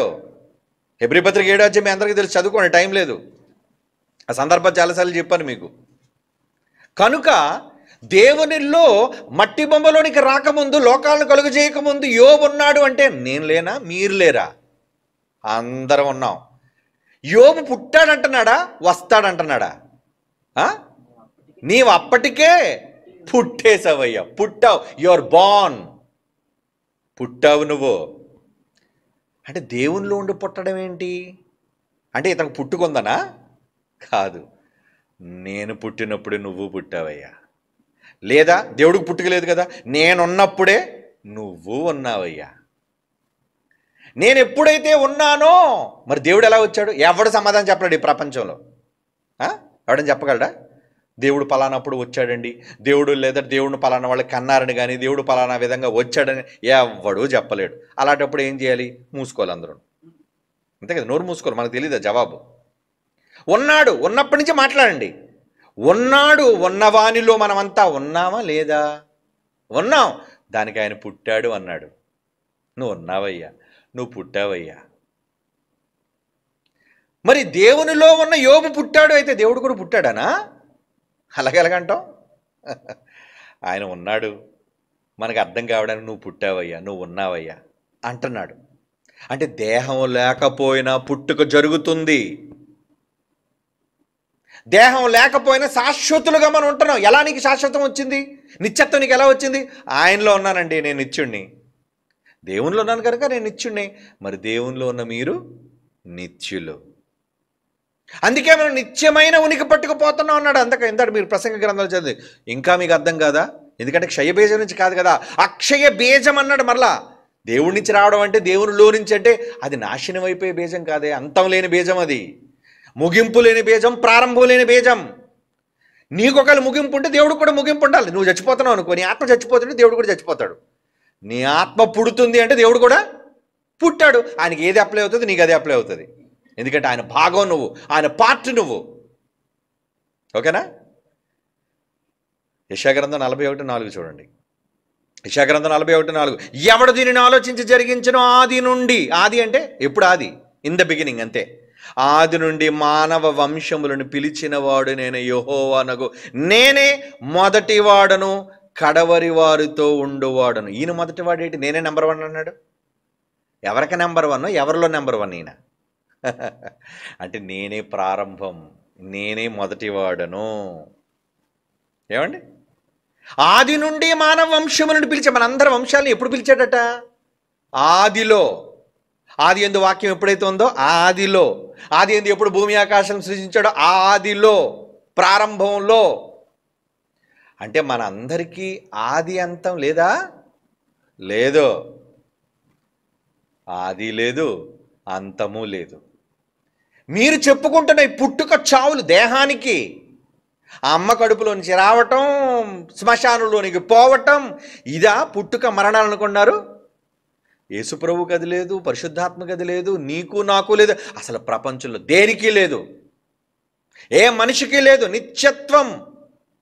దేవుడు నిత్యుడు, యేసుప్రభు నిత్యుడు అని వాళ్ళ ముగ్గురు కోసమే ఆలోచిస్తున్నావు. కానీ అరే నాన్న, నువ్వు కూడా నిత్యుడివేనయ్యా, మనందరం నిత్యులం. దేవుడు చెబుతున్న మాట. ఏమండి? ఎందుకంటే మనం ఎక్కడికి వెళతాం? ఏమండి? మనం ఎక్కడికి వెళతాం? ఒకళ్ళు మంచి వాళ్ళే నిత్యులుగా ఉంటారు, చెడ్డవాళ్ళు నిత్యులుగా ఉండరు అనుకుంటున్నారా? అయితే మీకు ఒక మాట చూపిస్తాను, మీరు చూడాలి. దానియేలు గ్రంథం చూడండి, 12వ అధ్యాయం 2వ వచనం. దానియేలు గ్రంథం 12వ అధ్యాయం 2వ వచనం ఏమంటున్నాడు అక్కడ? సమాధుల్లో నిద్రించి అనేకులు మేల్కొనెదరు, కొందరు నిత్య జీవం అనుభవించుటకును, కొందరు నిందపాలొగుటకు, అంటే నిత్యము హేయులొగుటకు మేల్కొందురు. వెళ్ళేది నిత్య జీవం, ఇంకా ఇంకోటి నిత్యముగా హేయం కావటం, అంటే నిత్యాగ్ని దండన, నరకం. వెళితే నిత్యాగ్ని దండనకి వెళతావు, లేదా నిత్య జీవానికి వెళతావు. అక్కడ కూడా చూడండి, నిత్య నిత్య నిత్య నిత్య నిత్య అనే పదం వాడుతున్నాడు. నిత్యం అంటే ఎవర్ లాస్టింగ్. నువ్వు కూడా నిత్యుడవే. అందుకే నీకేమన్నాడు? నిత్య జీవం, నిత్య నరకం. తప్పు చేస్తే నిత్యము నరకంలో ఉంటావు కానీ లేకుండా పోవు. మంచి చేస్తే నిత్యము పరలోకంలో ఉంటావు కానీ లేకుండా పోవు. ఎందుకంటే నీకు ప్రారంభం లేదు, నీకు ముగింపు లేదు. రాదు నీకు ముగింపు. ఏమండి? మీకు అర్థమవుతుందా? ఇంకో మాట చూస్తారా? ఇంకొక మాట చూడండి, కీర్తనల గ్రంథం 49వ కీర్తన 8వ వచనం. కీర్తనల గ్రంథం 49వ కీర్తన 8వ వచనం. వాడు కుళ్ళు చూడక నిత్యము బ్రతుకున్నట్లు. ఏంటి? కుళ్ళు చూడవా? కుళ్ళు చూడక నిత్యము బ్రతుకున్నట్లు వాని నిమిత్తమే దేవుని సన్నిధిని ప్రాయశ్చిత్తము చేయగలవాడు ఎవడునూ లేడు. నిత్యము బ్రతకాలి అంటే అంటే శరీరం కుళ్ళిపోద్దండి, దేహం మట్టి అయిపోద్దండి, కానీ ఇంకా రహస్యంలోనికి వెళితే అది కూడా పాడవదు, వచ్చేస్తుంది బయటికి. తర్వాత విందాం దానికోసం. ఏమండి, ఇంకొక మాటలోనికి వెళ్దాం. మత్తయి సువార్త 25వ అధ్యాయం, యేసు ప్రభువు అంటున్న మాట చూడండి. మత్తయి సువార్త 25వ అధ్యాయం 41, 46. మత్తయి సువార్త 25వ అధ్యాయం 41, 46 అండి. అప్పుడు ఆయన ఎడం వైపు ఉండి వారిని చూచి, శపించబడిన వారులారా నన్ను విడిచి అపవాదికి నీవాన దూతలకు సిద్ధపరచబడిన నిత్యాగ్నిలోనికి పోవుడి. అంటే అగ్ని మనల్ని చంపదా? అగ్నిలో మన ఆత్మ చావదా? ఆత్మ చావదు. ఎందుకు ఆరని అగ్నిని పెట్టాడు? నీ ఆత్మకు చావు లేదు గనుక. అంటే నీకు ముగింపు లేదా? అంతం లేదా? మనం అంతం లేని వాళ్ళవా? అంతం లేనివాడిని ఏమంటారు? అంతం లేనివాడిని ఏమంటారు? చావు లేనివాడిని ఏమంటారు చెప్పండి? నిత్యం, నిత్యుడు. అంటే మనుషులందరూ నిత్యులేనా? నరకానికి పోయేవాడు నిత్యుడే, స్వర్గానికి పోయేవాడు నిత్యుడే. ఎందుకు వాళ్ళలో నిత్యత్వం వచ్చిందో తెలుసా? నిత్యుడికి పుట్టారు కనుక. యేసు ప్రభువులో నిత్యత్వం రావడానికి నిత్యుడి నుంచి వచ్చాడు కనుక, పరిశుద్ధాత్మలో నిత్యత్వం రావడానికి ఆయన కూడా నిత్యుడి నుంచి వచ్చాడు గనుక, మనకి కూడా నిత్యత్వం ఉండడానికి మనం కూడా నిత్యుని నుండి వచ్చాము గనుక. ఇంతకీ యేసు ప్రభు సొంతగా నిత్యత్వం సంపాదించేసాడు అనుకున్నారా ఏంటి? లేదండి. చూస్తారా బైబిల్లో ఒక మాట? యోహాను సువార్త 5వ అధ్యాయం 26వ వచనం. యేసు ప్రభు వారికి నిత్యత్వం రావడానికి కారణం ఎవరు ఇక్కడ చెప్తున్నారు చూడండి. యేసు ప్రభు వారు ఒప్పుకున్నారు చూడండి. ఆయన ఓన్ మాటలు, సొంత మాటలు, తన సొంత స్టేట్మెంట్, ఓన్ స్టేట్మెంట్ అంటారు దాన్ని. ఏమిస్తున్నాడు ఆయన? యోహాను సువార్త 5వ అధ్యాయం 26వ వచనం. తండ్రి ఎలాగూ తనంతడు తానే జీవము గలవాడై ఉన్నాడో. తండ్రిలో ఏముంది? జీవం. తనంతట తానే జీవము గలవాడై ఉన్నాడు, అలాగే కుమారుడును తనంతట తానే జీవము గలవాడై ఉండుటకు. నాన్న, నేను ఎలాగైతే నిత్యుడిగా ఉన్నానో నువ్వు కూడా నిత్యుడివేనయ్యా, అలా నిత్యుడిగా ఉండడానికి ఆ పవర్ నేనే ఇచ్చాను అంటున్నాడు చూడండి. ఏంటా మాట? అలాగే కుమారుడు తనంతట తానే జీవము గలవాడై ఉండుటకు కుమారునికి అధికారం అనుగ్రహించను. ఎవరిచ్చారు అధికారం? కొడుక్కి. యేసు ప్రభువుకి నిత్యం ఉండడానికి, నిత్యుడుగా ఉండడానికి పవర్ ఎవరిచ్చారు చెప్పండి? తండ్రే ఇచ్చాడు. ఎందుకంటే ఆయన నిత్యుడు కనుక. నిత్యుడి దగ్గర పవర్ ఉంది కాబట్టి, నాయన నువ్వు నిత్యుడివేనయ్యా, నాన్న మీరు నిత్యులేనయ్యా, మీరందరూ నిత్యులు, మీరందరూ నిత్యులు, నిత్యం నిత్యం నిత్యం నిత్యం నిత్యం. యేసు ప్రభు కూడా నిత్యత్వాన్ని పొందుకున్నాడట. బైబిల్ చెప్తుంది. నిత్యత్వం ఎవరి దగ్గర నుంచి వచ్చింది? ఎవరిచ్చారు? తనకు జన్మనిచ్చిన పరలోకమందున్న దేవుడే యేసు ప్రభు సొంతగా ఒప్పుకున్నాడు. నా అంతట నేనే నిత్యత్వం కలిగిన వాడిని అనలేదు. నా అంతట నేనే సంపాదించుకున్నానని నిత్యత్వం అనే శక్తిని అనలేదు ఆయన. నాకేదీ లేకుండా నాకు నేనుగానే నిత్యుడిగా పుట్టేశాను లేదా నిత్యుడిగా ఉన్నాను అని చెప్పుకోవట్లేదు ఆయన. ఏం చెప్పుకున్నాడు ఆయన?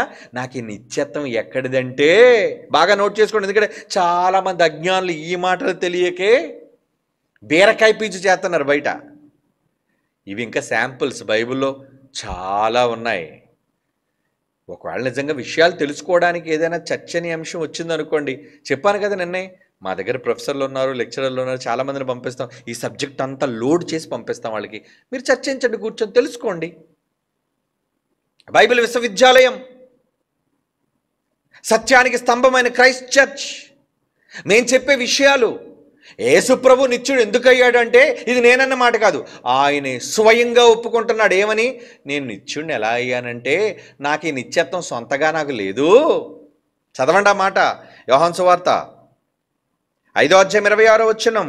తండ్రి అలాగూ తనంతట తానే నిత్య జీవము గలవాడై ఉన్నాడు. తండ్రికి ఎవరు నిత్య జీవం ఇవ్వలేదు, నిత్యత్వం ఇవ్వలేదు తండ్రికి. యెహోవా దేవునికి నిత్యత్వం ఎవరో ఇవ్వలేదు. ఎవడో ఉంటే ఆడే గొప్పడవుతాడు, ఇంక యెహోవా గొప్పడు ఎందుకు అవుతాడు? తండ్రికి ఆయనే నిత్యుడు, ఆయనకు పవర్ ఉంది ఆయనకి, కానీ నాకు ఆ పవర్ లేదు. అది యేసుప్రభు మాట. తండ్రి ఎలాగో తనంతట తానే జీవము గలవాడై ఉన్నాడు, అలాగే కుమారుడు తనంతట తానే జీవము గలవాడై ఉండుటకు, నాకు కూడా ఆ పవర్ ఉండుటకు, నేను కూడా ఆయనలా ఉండడానికి నేను సంపాదించుకున్నది కాదు, కానీ కుమారునికి అధికారమును అనుగ్రహించానంటే నేను ఎక్కడి నుంచో పొందుకున్నాను అంటున్నాడు. నాకు ఎవరో ఇచ్చారు. ఎవరిచ్చారయ్యా? ప్రభువు మీరు నిత్యులు కదా, ఎవరిచ్చారు? మా నాన్న. ఈరోజు నిన్ను అడిగితే మీరు నిత్యులు ఎలాగయ్యారు, నేను నిత్యుడిని ఎలాగయ్యాను? మా నాన్న. ఏది శరీర సంబంధమైన తండ్రి కాదు, ఆత్మ సంబంధమైన. అందరికీ తండ్రి అయిన దేవుడు నిత్యుడు కనుక నేను నిత్యుడను, నిత్యత్వం కలిగిన వాడును కనుక నిత్య జీవములోనైనా ఉంటా, నిత్య నరకములోనైనా ఉంటాను. ఏమిటి ఎంత చక్కటి ఎక్స్ప్లెనేషన్ బైబిల్లో ఉంది. అపార్థం. తలపాగా చుట్టుకోరా అంటే ఎవడికో ఇచ్చాడట, రే తలపాగా చుట్టుకోరా అని, గుడ్డ ఇచ్చా, టర్బన్ అంటారు చూసారా, అది చుట్టుకోరంటే ఇటు చుట్టుకోవడం రాదు, రైతులే చుట్టుకుంటారు కదండి. ఇటు చుట్టి చుట్టి చుట్టి చుట్టడం రాక ఏమన్నాడంటే, అరే తల వంకర అన్నాడట. తల వంకర నీకు చుట్టడం రాక ఎవరి మీద నేరం నెట్టేస్తావు? విషయాలను బైబిల్ నుంచి సంగ్రహించడం రాక, ఏమండి ఒరిజినల్ పట్టు తేనె తీయడం తెలియదు వీళ్ళకి, బెల్లం పాకం కలిపేసి తేనె బాటలకి దమ్మేస్తుంటారు. అలాంటి సరుకు ఈరోజు బజార్లో ఉంది. కానీ ప్యూర్ ఎసెన్స్ బైబిల్లో ఉన్న సత్యం ఉన్నది ఉన్నట్లుగా 66 పుస్తకాలను పిండి బయటికి తెచ్చే వన్ అండ్ ఓన్లీ ఎవరు? That is Christ church. సత్యానికి స్తంభం, సత్యానికి స్తంభం. పరిశోధన, పరిశీలన, చదివి తెలుసుకున్నదేనండి. ఏదో దేవుడు ఏదో స్పెషల్గా మనకి ఇచ్చేసిందని కాదు. అక్కడ ఎవరైతే పరిశోధన పద్ధతులు చదువుతారో వాళ్ళకే దేవుడు అనుగ్రహిస్తాడు జ్ఞానం. కనుక ఈ మాట మనకేం చెబుతుంది? జీవం, నిత్యత్వం. కుమారుడు కూడా తండ్రి దగ్గర నుంచి నిత్యత్వాన్ని పొందుకున్నాడని కుమారుడే ఒప్పుకున్నాడు. మధ్యలో ఈ కొడుకులు ఒప్పుకోవట్లేదండి. వీళ్ళు ఎవరి కొడుకులు ఏమండి? అంటే వీళ్ళు ఆయన కొడుకులు కాదనమాట. ఎవరో ఒక తండ్రి ఉన్నాడు వీళ్ళకి. ఎవరో అబద్ధికుడు, అబద్ధమునకు జనకుడు. ఒరే మీరంతా నా పిల్లలరా, నా పిల్లరా అని ఆడి చంకలు కొట్టుకున్నాడు. ఆ దౌర్భాగ్యుడు, నీచుడు, నికృష్టుడు ఎవడవాడు? ఈ శాటన్, సాతానే కదండి. ఒరే మీరందరూ మీ తండ్రి యొక్క అపవాది సంబంధులు అని యేసుప్రభు ఆ రోజే అన్నాడు. నేనేమో నా తండ్రికి పుట్టానని గొప్పగా చెప్పుకుంటాడు, మీరేంట్రా దెయ్యం పిల్లలని చెప్పుకుంటున్నారు? మరి ఈరోజు సత్యాన్ని ఒప్పుకోలేని వాళ్ళు యేసుప్రభు నిత్యుడే, ఎవరు నిత్యత్వం ఆయనకి ఇవ్వలేదు, ఆయన సొంతగా నిత్యుడు, ఆయన సొంతగా నిత్యుడు, ఆయన సొంతగా నిత్యుడు అంటే యేసుప్రభు సొంతగా ఆయనే ఒప్పుకున్నాడు. నేను సొంతగా నిత్యుడు కాను, నాకు నిత్యత్వం నా తండ్రి భిక్ష పెట్టాడు అని. లేదు నేను నిత్యం అంటే ఇప్పుడు వీడిని ఏమనాలి? ఎవడ కొడుకేడు? దొంగ మాట్లాడే, దొంగ మాటలు, అబద్ధాలు మాట్లాడే అబద్ధికుడు కొడుకీడు. అందుకే జాగ్రత్త పిల్లలారా, ఇలాంటి తప్పుడు వ్యాఖ్యానాలు చేసేవాళ్ళు చాలామంది మీ మధ్య ఉన్నారు. బివేర్. పిచ్చుకొక్కలు రోడ్డు మీద తిరుగుతున్నాయి అనుకోండి, ఏం చేయాలి? పిచ్చుకొక్కలు తిరుగుతున్న జాగ్రత్త. ఈ మధ్యన సుప్రీంకోర్టు ఇచ్చింది, చంపేయండి పిచ్చుకొక్కలన్నింటినీ అని. నిజమే, వెరీ గుడ్. ఎందుకంటే ఎంతోమంది పిల్లలు చచ్చిపోతున్నారండి. ఆడవాళ్ళు రోడ్ల మీద ఉన్న, మగవాళ్ళు ఎంతోమంది బైకుల మీద వెళ్తూ పడిపోయి యాక్సిడెంట్లు అయిపోయి ప్రాణం పోయిన వాళ్ళు ఉన్నారండి, బ్రెయిన్కి డ్యామేజ్ అయ్యి. అడిగడి పని పాటలేదు, రాత్రి అయ్యేసరికి ఊరి మీద తిరిగి ఎవరు కనబడితే లైట్ కనబడగానే ఉరుకుతుంటే వాళ్ళ మీద. దేవుని పిల్లల, ఇలాంటి సరుకు సమాజంలో చాలామంది ఉన్నారు. బివేర్. యేసుప్రభు నిత్యుడు నిత్యుడు నిత్యుడని ఎవరు కాదని మళ్ళీ తిరిగి వాళ్ళు మన మీద ఏమైనా చేస్తున్నారంటే, మీ బైబిల్ ఓపెన్ యూనివర్సిటీ వాళ్ళు యేసుప్రభు నిత్యుడని ఒప్పుకోరండి. ఎవడరా అన్నది నిత్యుడు కాదని? ఎవడన్నాడు ఆ మాట? అబద్ధికుడు చెప్పాలి అబద్ధపు మాటలు. అలాంటి దొంగ సాక్ష్యాలు అమ్ముతారు వీళ్ళంతా. ఆయన వీళ్ళని నమ్మితే ఏంటి, నమ్మకపోతే ఏంటి? మనం నిజం చెబుతానో లేదో మనకు తెలుసు. అది దేవుడు కదా మనకి జడ్జిమెంట్ ఇచ్చేది. వీళ్ళందరూ జడ్జిమెంట్ ఇచ్చి మీరు గొప్పోళ్ళు అంటే మనకేం దేవుడు పరలోకం ఇస్తాడా? మీరు చెడ్డోళ్ళు అంటే దేవుడు ఏమో నరకం ఇస్తాడా? ఈ జనం కోట్ల మంది, 800 కోట్ల మంది ఒక పక్క నిలబడి నీది తప్పురా అన్నా నేను బైబిల్లో ఉన్నది చెప్తే నాకు దేవుడు నిత్యజీవనం ఇస్తాడు. వీళ్ళందరూ చెప్పడం వల్ల, సిఫారసు చేయడం వల్ల నాకేమీ పరలోకం రాదు, ఏది ఒరిగిపోదు, చెరిగిపోదు. కనుక విద్యను అభ్యసించే పిల్లలారా, సత్యానికి స్తంభంలో ఉండే పిల్లలారా, మీరు వీళ్ళ మాటలకు భయపడకండి, చెదరకండి. నిజాలు తెలియలేదు వాళ్ళకి, అంతే. వాళ్ళు అపార్థం చేసుకున్నారు. మొదట చెప్పాను కదా, అపార్థం చేసుకుని అలా మాట్లాడుతున్నారు. కనుక మీరు అపార్థం చేసుకోకండి. ఎందుకంటే సర్వసత్యం దగ్గరికి మనం వచ్చాం, నిజం నిర్ధారించబడిన దాని దగ్గరికి మనం వచ్చాం. యెషయా గ్రంథం 48వ అధ్యాయం 16వ వచనం చూడండి. యెషయా గ్రంథం 48వ అధ్యాయం 16వ వచనం. ఆది నుండి నేను రహస్యముగా మాట్లాడిన వాడును కాను, ఆది నుండి నేను రహస్యముగా మాట్లాడిన వాడు కాను, అది పుట్టిన కాలము మొదలుకొని నేను అక్కడ ఉన్నవాడును. ఇప్పుడు ప్రభువు యెహోవాయు, యేసుప్రభు అన్నాడు ఈ మాట, నేను ఎలా వచ్చానంటే, నిత్యుడిగా నేను ఎలా వచ్చానంటే ఆయన చెప్తున్నాడు చూడండి, ఆది నుండి నేను రహస్యముగా నేనేం మాట్లాడలేదు, ఆదిలో ఉన్నాను నేను. ఎందుకంటే ఆది యందు వాక్యం ఉందా? ఉంది. ఆదిలో ఉన్నాడా ప్రభు? ఉన్నాడు. నిత్యత్వంలో ఉన్నాడు ఆయన, నిత్యుడు. నిత్యుడుకు తండ్రిని పేరు పెట్టడమే కాదు, నన్ను మా నాన్నగారు అరే నాన్న అని పిలుస్తారు. నేను ఆయనకి అన్నానా? ఆయన నన్ను అన్నాడా? నన్ను నాన్న అని ఎందుకు అంటున్నాడు? దేవుడు కూడా తన కొడుకును చూచి, నిత్యుడుకు నా కొడుకు అయ్యా నువ్వు, నా తండ్రివరా నువ్వు, నిత్యుడుకు తండ్రి నువ్వు. నేను ఎలా తండ్రినో నువ్వు కూడా తండ్రి, నీకు అధికారం ఇస్తున్నా, నువ్వు కూడా తండ్రివే. అంటే ప్రేమతో ఆదరించే ప్రతి వ్యక్తి తండ్రి అవుతున్నప్పుడు, ఏమండి ఎవరైనా ఆదరించినప్పుడు, ఏమండి నాకు నాన్న లేకపోయినా నాన్నలా ఆదరించారండి, మిమ్మల్ని నాన్నలా చూసుకోవచ్చండి, తప్ప? ఏమండి నాన్నగారు లేనప్పుడు ఎవరిలోనైనా నాన్నని చూసుకోవడం తప్ప? నిన్ను ప్రేమించి నీకు త్యాగం చేసి నీకోసం సహాయపడేవాళ్ళు తండ్రి చూసుకోవడం తప్పే ఉంది చెప్పండి? అలా యేసుప్రభువును కూడా, నాయన నువ్వు కూడా ప్రాణం పెట్టు ఒక నాన్నలాగా, నువ్వు కూడా నిత్యుడుగు తండ్రివి నాయన, నువ్వు నిత్యుడిగా ఉండడానికి నేనే అధికారం ఇస్తున్నాను నాయన.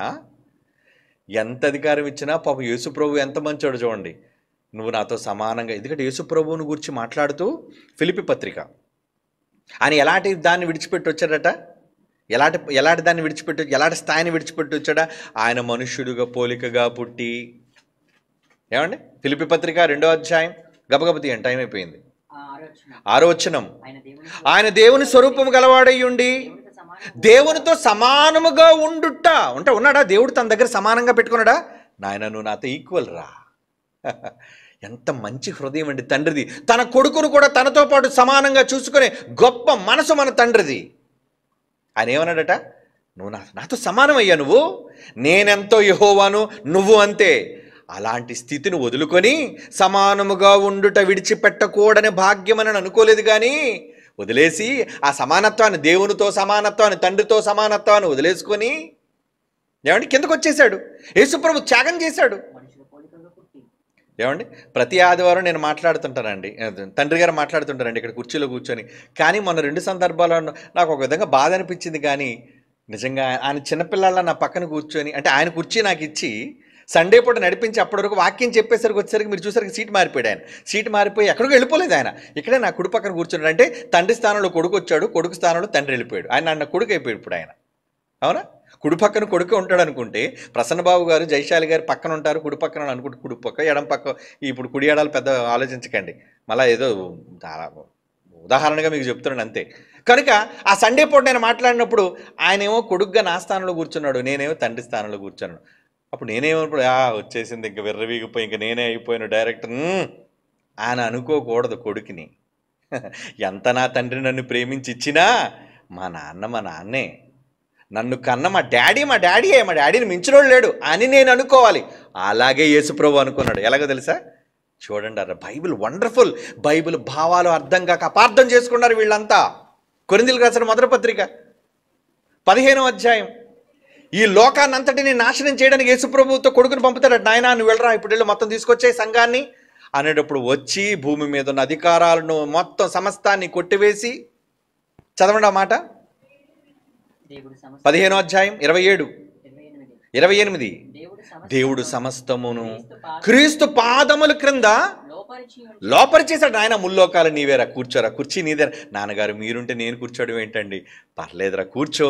వద్దు నాన్నగారు అని మీ పక్కనే కూర్చుంటారు, మీ కుడి పక్కన కూర్చుంటాను. నాన్నగారు ముల్లోకాల శక్తి నాకు ఇచ్చినా నేను మీ కుడి స్థానాన్ని కోరుకుంటాను, మీ స్థానం నాకు వద్దు నాన్నగారు, మీ స్థానం మీకే ఉండాలి అని చెబుతూ, సమస్తమును లోపరిచినప్పుడు పాదాల కింద పెట్టినా ఆయనకు సమస్తమును లోపరిచిన వాడు తప్ప, లోపరిచింది ఎవరో? తండ్రి తప్ప సమస్తమును లోపరచబడి ఉన్నదను సంగతి విషయం. తండ్రి లోపడిపోలేదు కొడుక్కి, కానీ అన్నిటినీ లోపరిచేశాడు. కానీ కొడుకు ఎంత మంచోడు అంటే కింద చెప్తున్నాడు చూడండి, మరియు సమస్తమును ఆయనకు లోపరచబడినప్పుడు, యేసుప్రభు వారికి లోపరచబడినప్పుడు, దేవుడు సర్వములో సర్వముగు నిమిత్తము కుమారుడు తనకు సమస్తమును లోపరచిన దేవునికి తానే లోబడిపోతున్నాడట. అబ్బా ఎంత మంచి గుణం అండి. అధికారం తాళాలన్నీ నీ చేతికి ఇచ్చేసిన, ఏమిటి కోడల్ని పిలిచి, అమ్మ నేను ముసలిదాన్ని అయిపోయానమ్మా, ఇదిగో మొత్తం ఇంటి తాలూకా అన్ని తాళాలు నీకు ఇచ్చేస్తున్నానంటే, అత్తగారు మీరు ఉన్నంత వరకు అది మీ నడానికి ఉండటమే ఆ గుర్తు, అది హుందా అండి. తర్వాత ఎలాగా అత్తగారు తర్వాత నా చేతికి వచ్చినప్పుడు సంగతి కదా. మీరు ప్రేమగా నన్ను చూసుకుంటున్నప్పుడు తాళాలది ఏముందండి అనే కోడలు ఎంత గొప్పది, అని ఇచ్చే అత్త ఎంత గొప్పది. అలాగే సమస్త అధికారులు కొడుక్కి ఇచ్చినప్పుడు కొడుకు ఏమంటున్నాడు, నాకెందుకు నాన్నగారు. ఏంటి ఇవన్నీ చేసిన తర్వాత కూడా పరలోకానికి సంఘాన్ని తీసుకుని వెళ్ళిపోయి తండ్రికి రాజ్యం అప్పగించిన ఆ ముందు మాట అదే కదా. 24వ వచనం ఏంటి, అప్పుడు భూమి మీద ఉన్న సమస్తమైన అధికారమును బలమును కొట్టివేసి తన తండ్రి అయిన దేవునికి రాజ్యం, అంటే ఎవరు, మనందరం రాజ్యమును అప్పగించును. అలాగే అప్పగించిన తర్వాత ఈయన ఏమైపోతాడు చివరి వచనాల్లో, తానే తండ్రికి లోబడిపోను. అంటే నాన్న నేను ఎప్పుడు మీ కొడుకునే నాన్న, మీకు చావు లేదు కదా, మీరు చచ్చిపోతే మీ స్థానంలోకి నేను వస్తాను, కానీ మీరుంటుండగా నేను ఎలా వస్తాను, నేను కొడుకుగా ఉంటాను, అన్ని అధికారాలు నాకు వచ్చాయి ఓకే, అయినా మీ స్థానం మీదే.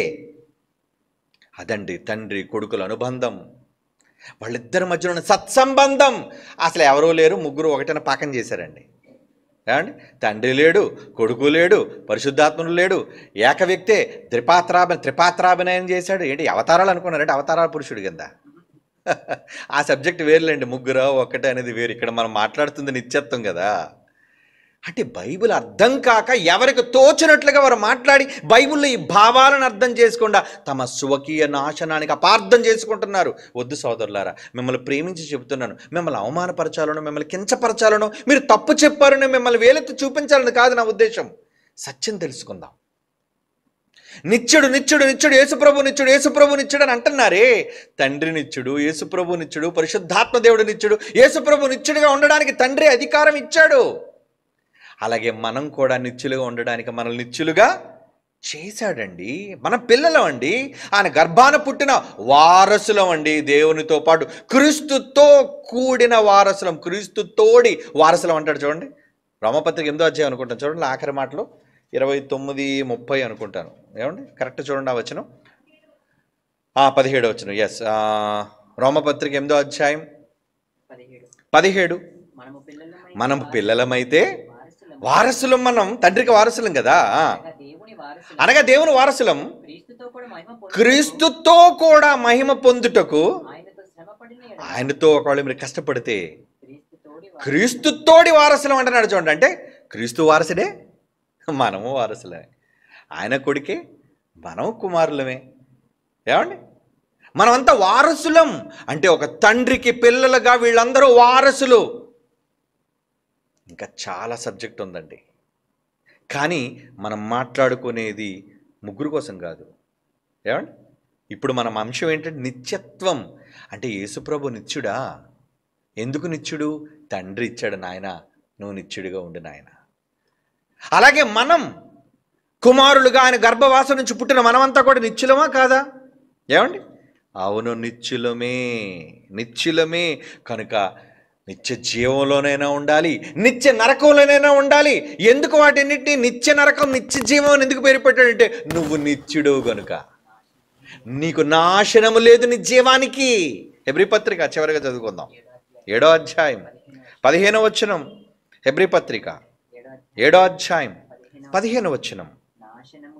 నాశనము లేని జీవమునకున్న శక్తి. ఆయన జీవానికి నాశనం లేదండి, ఎటర్నిటీ, ఎవర్ లాస్టింగ్నెస్, ఎల్లప్పుడూ ఉండే నిత్యత్వం. అంటే తండ్రికి కుమారులుగా మనకి నిత్యత్వం లేదా? ఈ విషయాలన్నీ మర్చిపోయి యేసుప్రభు నిత్యుడు, వీళ్ళు మాత్రమే నిత్యులు, మన ఎవ్వరు నిత్యులు కాదని నిత్యత్వం కోసం అవగాహన లేని వాళ్ళు ఉన్నారు చాలామంది. ఏదో యేసుప్రభుడు నిత్యుడు కాదంటున్నామని, యేసుప్రభు కుమారుడు కాదంటున్నామని, యేసుప్రభుని దైవత్వం లేదంటున్నామని. ఎవరన్నారా యేసుప్రభు దేవుడు కాదని? నిజమైన దేవుడని ప్రకటిస్తున్నాం మనం, పరిశుద్ధాత్ముడు దేవుడని ప్రకటిస్తున్నాం మనం. ఏమండి, వాళ్ళే దేవుళ్ళ? దేవుని వాక్యం ఎవరి యొద్దకు వచ్చానో ఇది ఇంకా ఉంది, తర్వాత వెళ్ళిపోతే దేవునికి దేవుళ్ళే పుడతారండి. ఎంతసేపు వారే దేవుళ్ళు అనుకునే స్వార్థపరుడు కాడు దేవుడు. నేనేరా, మా ముగ్గురేరా దైవాలు, మీరెవరు దైవాలు కాదనుకునే స్వార్థపరుడు కాదండి మన తండ్రి. అందరికీ సమానంగా తన సింహాసనాన్ని ఇవ్వాలనుకున్నవాడు. రాజు, నా గర్భాన్ని పుట్టావురా, నువ్వు యువరాజు, తర్వాత కాబోయే రాజు, ఈ రాజ్యం నీది, ఈ అధికారం నీది, దేవదూతలు నువ్వే పాలించాలి. అదే కదండి మనతో చెప్పాడు, మీరు ఎవరికి తీర్పు తీరుస్తారట? దేవదూతలకు తీర్పు తీర్చుదురు. ఎంత గొప్ప నిత్యత్వం నిత్యత్వాన్ని మనకిచ్చాడే, చావు లేదండి మనకి. మన ఆత్మలకు చావు లేదు. ఇప్పుడు చెప్పండి, దేవుడేనా నిత్యుడు? మీరు నిత్యులగారా? నిత్యులే.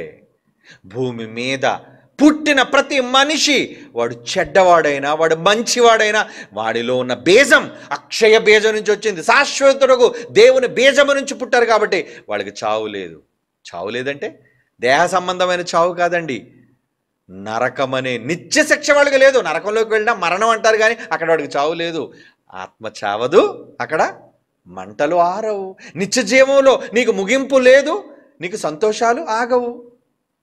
అంటే దేవుని నిత్యుడికి పుట్టిన యేసుప్రభు ఎలాగ నిత్యుడిగా ఉండడానికి ఇచ్చాడో, మనం కూడా నిత్యులుగా ఉండడానికి దేవుడు ఇచ్చాడు. కనుకనే నిత్యులుగా అక్కడైనా ఉండాలి, ఎక్కడైనా ఉండాలి, చావు లేనివారుగా, ముగింపు రాని వారముగా నిత్యత్వాన్ని మనుష్యులందరికీ ఇచ్చాడు. Because we are sons of God.